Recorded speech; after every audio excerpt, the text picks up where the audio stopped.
Preserving dancehall's heritage. How far will the Dancehall Archive and Research Initiative go to keep the music rooted in Jamaica? Weekend Business Report starts right now.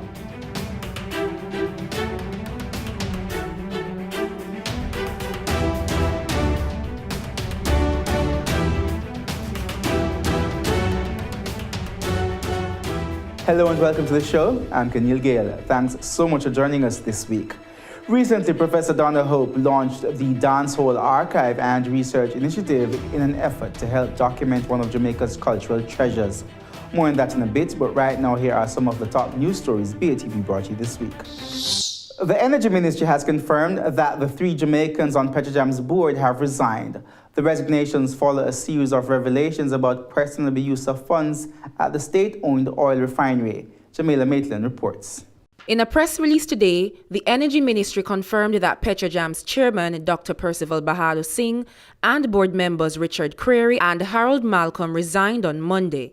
The resignations follow the appearance of Petrojam's General Manager Floyd Grindley before Parliament's Public Administration and Appropriations Committee (PAAC), where several breaches in procurement guidelines and mismanagements of fund were uncovered. However, opposition spokesperson on energy Philip Paulwell says the resignation by Petrojam's chairman from that board is still not enough. He wants Dr. Bahadur Singh to also resign from his position at the Petroleum Corporation of Jamaica, which is Petrojam's parent company. Meanwhile, in his resignation letter, Richard Creary, who was appointed in 2016, revealed that the board has not met in 9 months. Mr. Creary claimed that he was unaware of the issues at Petrojam and only learned them through the media. In the meantime, a press release from Jamaica House today said Cabinet had approved the appointment of a new 3-member local board for Petrojam.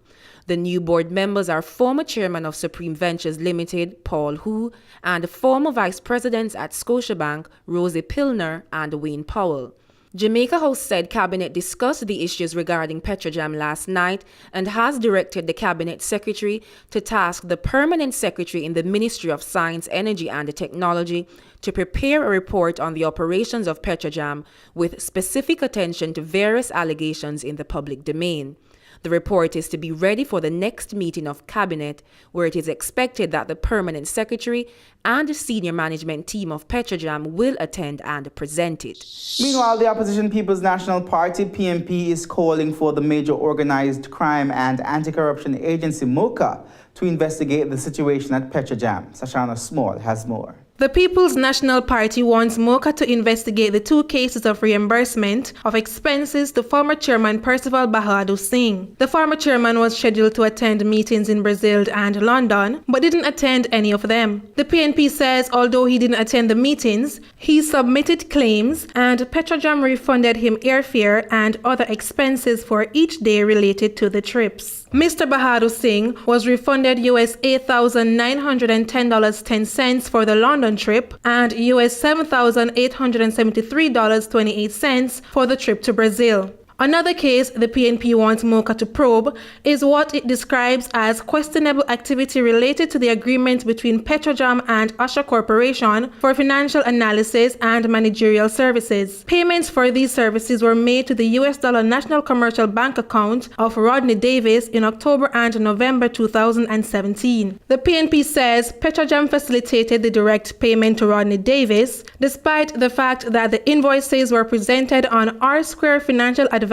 letterhead and signed by Mr. Davis on behalf of Usher Corporation. But the PNP says records show that Rodney Davis left Usher Corporation in 2016. Based on the invoices, the PNP says Mr. Davis has no direct consultancy contract with Petrojam and was not legally connected to that company at the time of the payments. Also, it says Usher Corporation is registered in Ontario, Canada since May 2015, but there is no local registration information available.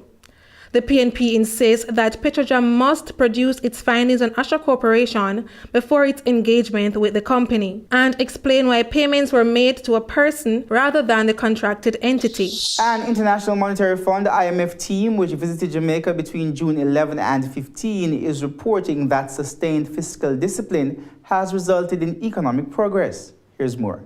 The IMF team says record high employment levels and significantly lower poverty rates have underpinned the Jamaican economy's recovery. Rapid deceleration in food and electricity prices contributed to inflation falling below the Bank of Jamaica target range of 4 to 6% during March and April 2018. Gross international reserves reached US $3.7 billion at the end of May, even as the current account deficit jumped to 5.2% of GDP in the 2017-2018 financial year due to several one-off factors, including imports of capital equipment for mining and security, as well as higher global oil prices. But weather swings took a toll on growth in the financial year 2017-2018, which was estimated to be just below 1%. Public debt was reduced to 104% of GDP at the end of March 2018, down from 145% 5 years ago. The IMF notes that Jamaica's primary surplus was 7.7%,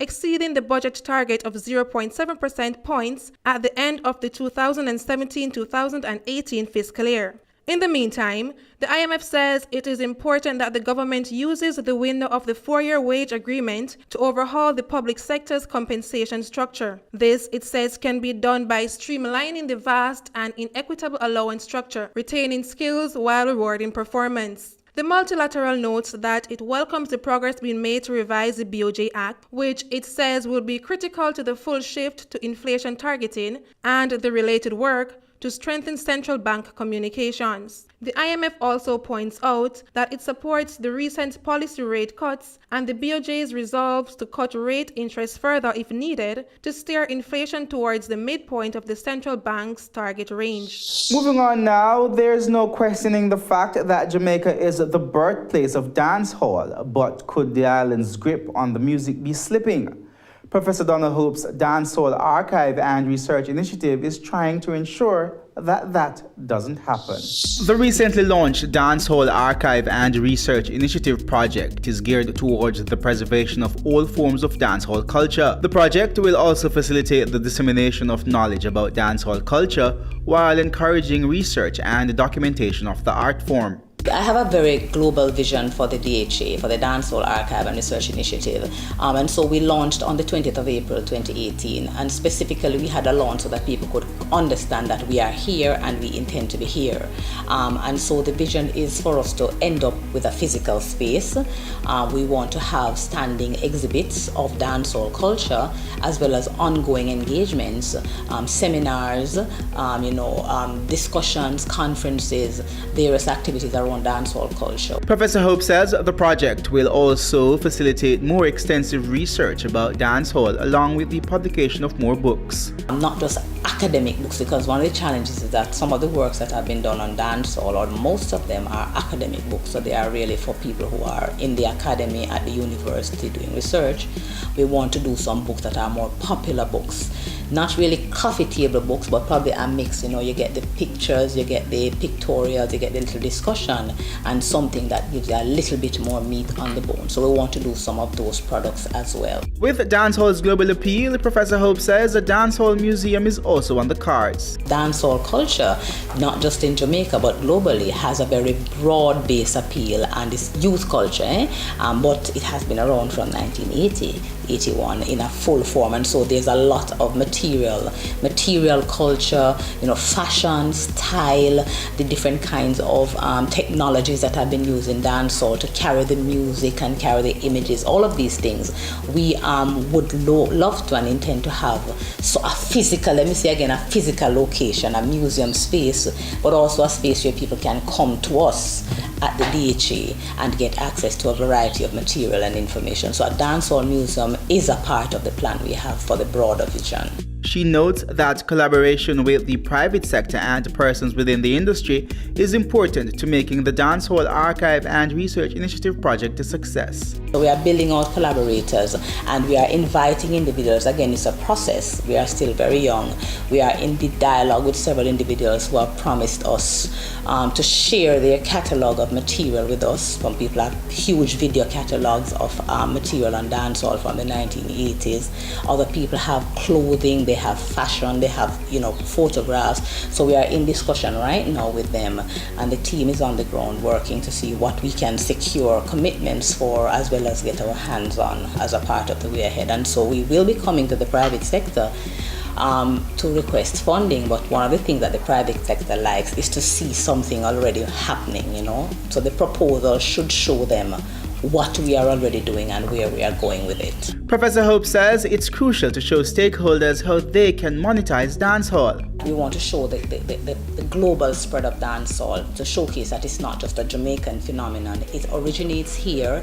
The energy that pushes it forward is here in Jamaica, but dancehall is something that is owned not just by Jamaicans at home or Jamaicans in the diaspora, but now by a growing number of people who are neither Caribbean, Jamaican, or Black. They don't reside this part of the hemisphere, and they are important in the whole conversation. And so the monetizing of dancehall, particularly from where I sit, for people who are still locked in the poverty-stricken inner cities of Jamaica, Kingston and elsewhere, is a critical part of the project. But for the private sector, they have to see the ROI. What are they going to be getting? So you can't just go to them and say we're helping some poor people, or we want to build culture. There has to be something more tangible, and so that commentary, what the Dancehall Archive and Research Initiative will try to do again, is to put some energy behind the understanding of how to monetize the products. She hopes more people will support the initiative. For the Dancehall Archive, we have our website up, www.dancehallarchive.org. We are also on Instagram, Dancehall Archive, and we have our signature. This is our logo, so it's the signature colors of the Jamaican flag, so they can look for it. There's no S on it. We are on Facebook, Dancehall Archive, and our email address is info@dancehallarchive.org. And we are going to be calling out to people because a lot of Jamaicans, not just at home but in the diaspora, and non-Jamaicans have dancehall artifacts, and they have dancehall stories. People who are past a certain age, like people who are late 40s and going up, who have survived dancehall and are producing citizens, have stories. We want to hear some of your stories, so we want to hear from you. So contact us so we can get in touch with you.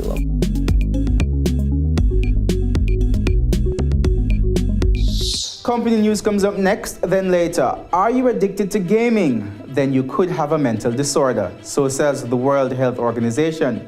Stick around to find out more about that in our final segment. More WBR after this break.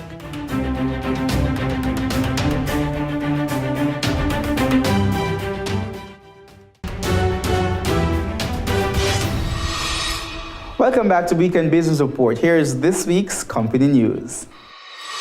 As the Jamaican dollar continues to lose value against the US, the Wasinka Group says it is hiking the prices of the imported products it distributes. Wasinka says effective July 2, 2018, a 3% price increase will take effect for the company's imported portfolio of products due to the devaluation of the Jamaican dollar to its US counterpart. Earlier this year, the Wasinka Group dropped prices on imported products as the Jamaican dollar appreciated against the US dollar.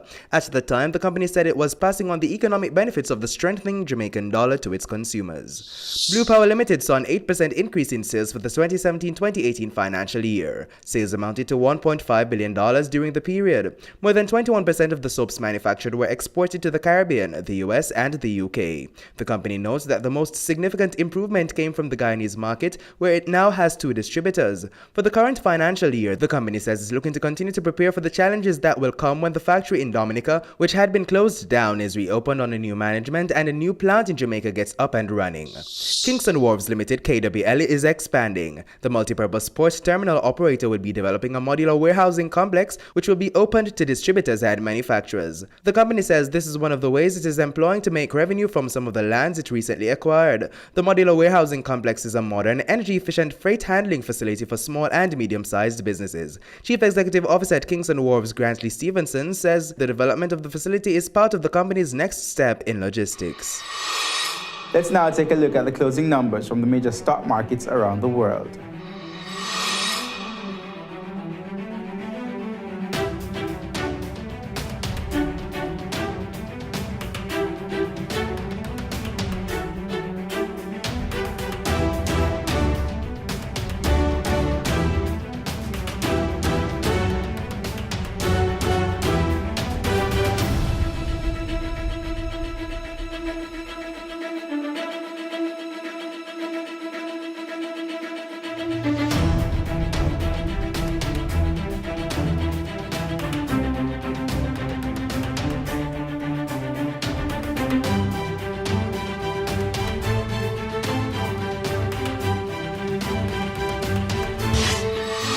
When we come back, more of the top news stories BATV brought you this week, so stay with us.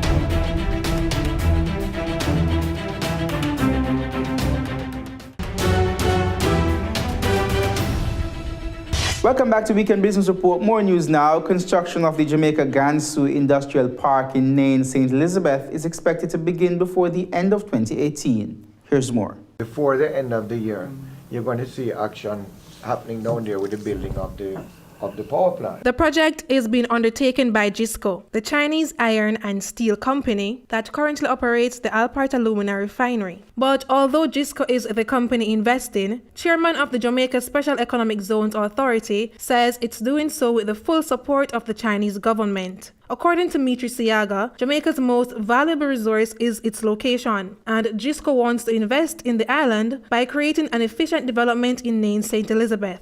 So they have put a plan in place that says that they are going to build basically a town, a city, in the South Middlesex, as my minister tells me to refer to it as. But it's in St. Elizabeth, as we know it. They are going to build an entire development which is going to consist of the bauxite plant, an electricity plant to run that bauxite plant, and the other businesses that they develop. The industrial park will focus on the processing of bauxite and the manufacturing of its byproducts. And we are going to stop doing what we have done for 50 years, which is digging up the red dirt and sending it away. Finally, we are going to be able to add value to our natural resource of bauxite, and we're going to take it to an end product. So we are going to dig the dirt out of the ground, we're going to turn it into alumina, we're going to turn it into aluminum, and then we're going to turn it into products in the factories that will be there in St. Elizabeth. The park will also include a residential component, ecological galleries, convenience centers, and neighborhood centers to service local workers and residents. Mitri Siaga says GISCO is investing some $3 to $4 billion in the industrial park, and its development will provide employment opportunities for Jamaicans. The report from the Golding Committee, which was established last year to evaluate Jamaica's CARICOM membership in terms of economic growth and development, investment, international competitiveness, and job creation, was tabled in Parliament on Tuesday. Among the list of recommendations was the issue of trade agreements and the removal of non-tariff barriers to trade. However, Prime Minister Andrew Holness said this will be difficult to achieve without strong political will from CARICOM member states. More in this report. Prime Minister Holness said getting all CARICOM member states on the same page when it comes to the issue of trade may take more than the 5 years recommended in the Golding Report. A long-standing controversial issue is the removal of all non-tariff barriers to trade. Now, here is where we really have contention in CARICOM. Yet another complex issue is the free circulation of goods imported from outside the CSME, once the appropriate import charges have been paid at the original port of entry. This matter is sensitive and has implications for revenue collection by member states, since in such a scenario, the port of final destination would not be the port of entry of the good. Mr. Holness explained that the free circulation of goods will be difficult to address since there are different charges and rates across the various CARICOM member states. Now, Mr. Speaker, just from a practical point of view, if we truly have a common market and a single economy, then it doesn't really matter which port the goods enter, because we're all part of one market, and we have a standardized set of duties. But, Mr. Speaker, you can imagine how difficult it would be to coordinate that, because it might be easier for a shipping company to land goods in Jamaica destined for Trinidad, or where logistics, yes. But, Mr. Speaker, because there might be differential practices, it might not be beneficial to do it now. As the Jamaican dollar continues to slide against its U.S. counterpart, financial expert Dennis Chung believes it's an opportunity for Jamaicans to buy more local products. Sashana Small tells us more. The Jamaican dollar closed trading on Tuesday, June 19, 2018, going for an average of $132.52 to $1, representing the highest point in recent rapid decline. But while this has been sending off alarm bells in several sectors, financial expert Dennis Chung sees it as an opportunity for Jamaican producers. It would make local production more competitive. It might affect imported prices. But, if there are local substitutes for the import, then, that's even better for us. So it doesn't really have to affect inflation. It just depends on what you buy. We're doing more and more locally, so people have choices. Buy your local foods. Mm-hmm. If you need to buy food, buy your local food. I mean, food prices are not bad now. In terms of local food prices. Buy local food. They're better for you too anyway. He says the slide in the dollar should not be a major concern as long as inflation remains within the projected range. We're still tracking below our projections in terms of inflation. So as long as we manage that very carefully, I think it's that's a critical thing. But I don't know if there's any real cause for concern. I mean, it looks big when you say a $2 jump, but on a percentage basis is not really significant. He points out that while the valuation may seem large, it may just be a part of the expected fluctuations. The dollar over year has devalued by about 1 to 2%.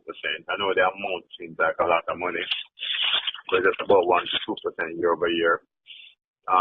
What it has shown also is that it actually fluctuates up and down.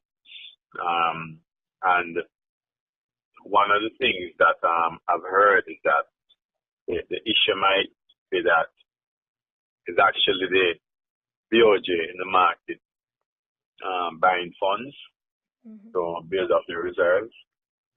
So it would mean that there is no real demand out there for it. For BATV News, I'm Sashana Small. When we come back, video game addiction makes it to the World Health Organization's list of diseases. More WBR after this break.